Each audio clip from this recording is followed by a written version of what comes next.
Right now, today marks 45 days until the upcoming bar exam, and it represents something that, in my experience, I could only call reality weekend.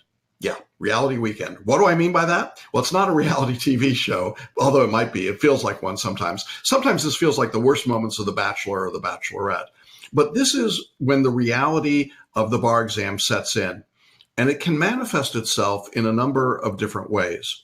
For a lot of people who are in big mega bar reviews, and certainly that doesn't apply to our students, but the people in the big classrooms, this is the weekend when it dawns on them that what they're doing is simply getting information, but no skill opportunity, no feedback, no training.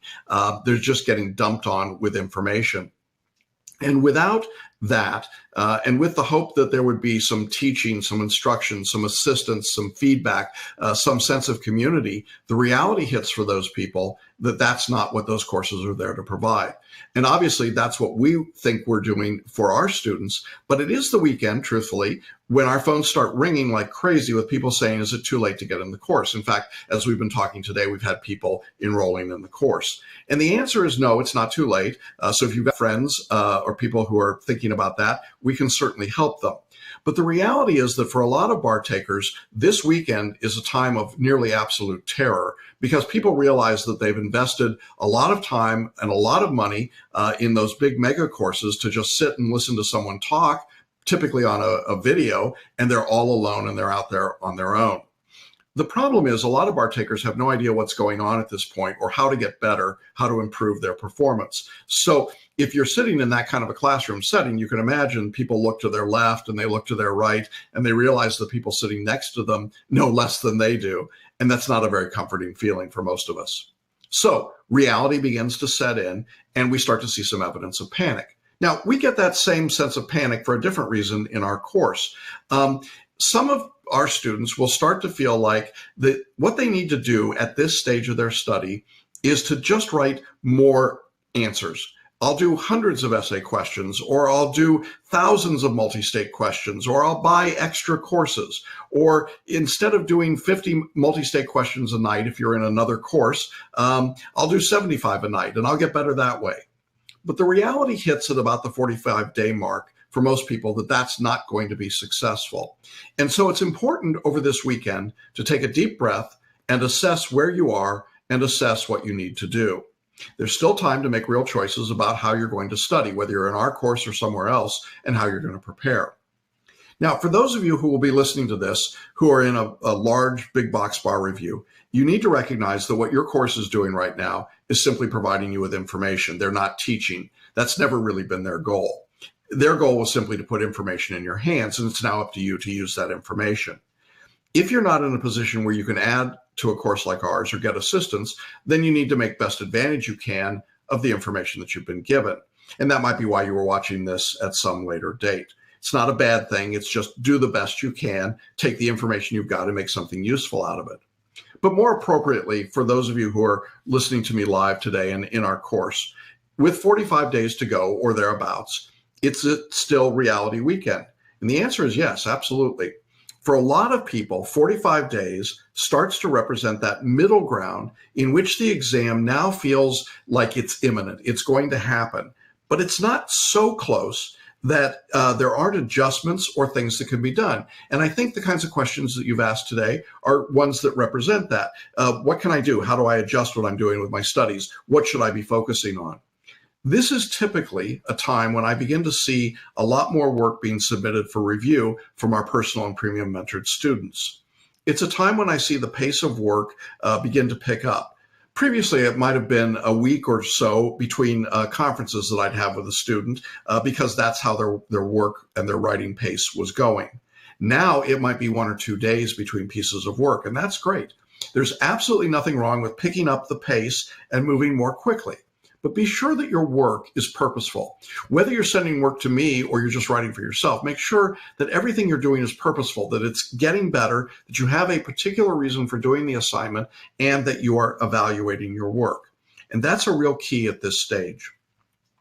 One thing I want to emphasize is that 45 days in bar exam years or days is still a very long time. You can make a lot of adjustments in your study, in your preparation, and you can and you will improve a great deal. Certainly if you're in our course, we see massive improvement in this period of time. You will see the biggest improvement over the next 30 days. In other words, from day 45 until day 15 is when the biggest changes happen for most people. You're going to learn a lot of information in the next 45 days, as long as you're open to that possibility. Some people shut down. They think they know everything. They've learned everything. I know you're smarter than that. The key here is to avoid what I would describe as high panic mode.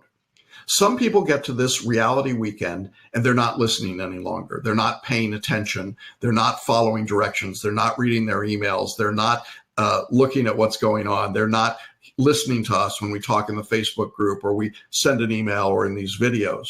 And the truth is, if you've already gone into that high panic mode, the next 45 days are going to be exceedingly difficult for you.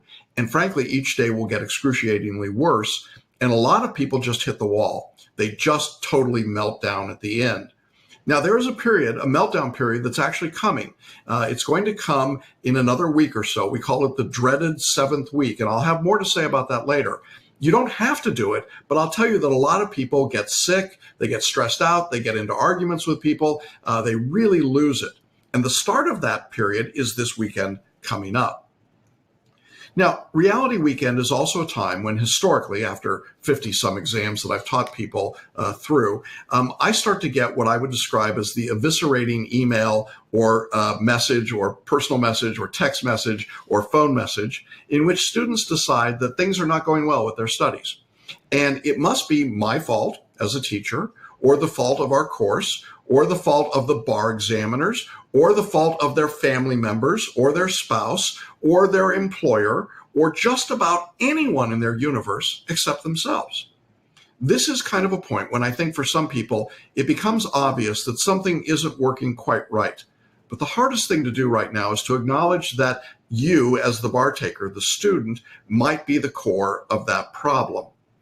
And in order to make that acknowledgement, you have to do some soul searching. And so what some people end up doing is that they don't feel comfortable with that. So they look externally and they say, there are all these other things that are causing me to not be successful.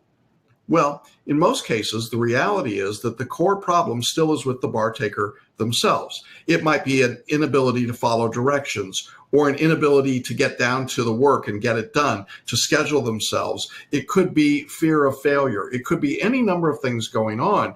And I encourage you, if you're in the personal or the premium course, to talk to me about that stuff. If you're in the basic course, go on the Facebook group, post and ask questions, all of you, for those kinds of things. Let the community support you in that regard. I think what you'll discover is that there are a lot of things that can be helpful to you. Now, I would also say that some people get involved in what I would describe as task avoidance, massive task avoidance at this stage. People start thinking about and talking about focusing on just about anything except what really matters in their studies. That's particularly easy to do when there's the chaos in Washington and there's the Bachelorette and there's basketball and there's baseball or there's football during that season or whatever it might be. There's always things that can distract us and take our attention away. And certainly all the things going on in your families, going on at work and so on. It's human nature. It's part of the process. And as we get closer and closer to the exam, task avoidance becomes a bigger and harder thing to get around. It just becomes a looming challenge for many people. But this is probably the last point at which I can see people still trying to do task avoidance and justify it to themselves. Pretty hard to be a task avoidant person at 30 days out. You know you got to do the studies. Today, you might say to yourself, well, I think I could, put that off for another couple of days. Well, reality weekend sets in and most people kind of go, yeah, I probably can't do that. So what do? If this is the way that you're starting to feel or to lean into this reality weekend, if you're starting to get irritated at everyone and everything else, if you've been listening to this discussion up till now saying, when is he going to get to the point? My point is made. First of all, take comfort in knowing that it's pretty normal. Secondly, take a deep breath. And I mean it literally, figuratively, take a deep belly breath. Stop and step back it's probably not everyone else in your world that's causing the problem. You may have some complicity in what's going on here. And to the extent that you have any responsibility or complicity, take ownership of that. Resolve to correct the things that you can correct. Let the people around you know the things that they can do to help you. But I would say in most cases, when I see someone who's in the high tension, high anxiety point, and I get some contact from them, the best advice I can give is just take your hands off the keyboard, sit back, take a deep breath, close your mind, close your eyes for a moment, and relax. Now, if you're doing the paraliminals, we got some great paraliminals, the overcoming overwhelm, the deep, deep relaxation. Those are great ones for this purpose. If you're having trouble sleeping at night, sleep deeply, wake refreshed. They're really good paraliminals, and they're great to help. The point is, if you let us know that there's a problem, we certainly will do whatever we can to fix whatever that is. Typically, the things that students tell us are big problems are not big problems at all. And so we can help resolve those and you can move forward. So in the moving forward, the idea is to create momentum, and that's what's really important. And so this is a momentum juncture for most people.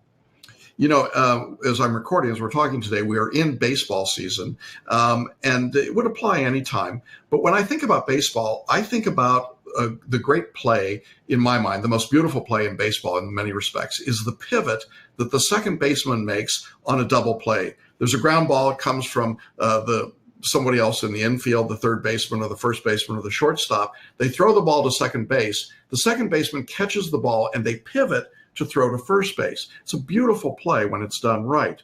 Well, in a sense, to me, that's what the 45-day mark represents. It's a pivot point. It's when you pivot from a fairly leisurely study rate. And I would say, even if you feel like you've really been pushing, up to this point, you've been relatively leisurely studying, or even if you're just beginning, if you're in a big box bar review.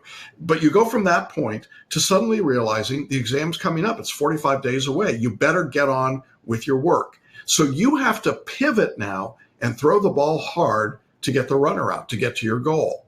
And that's an okay thing. There's nothing wrong with a hard pivot. Plant your foot, throw the ball. Do what you have to do right now.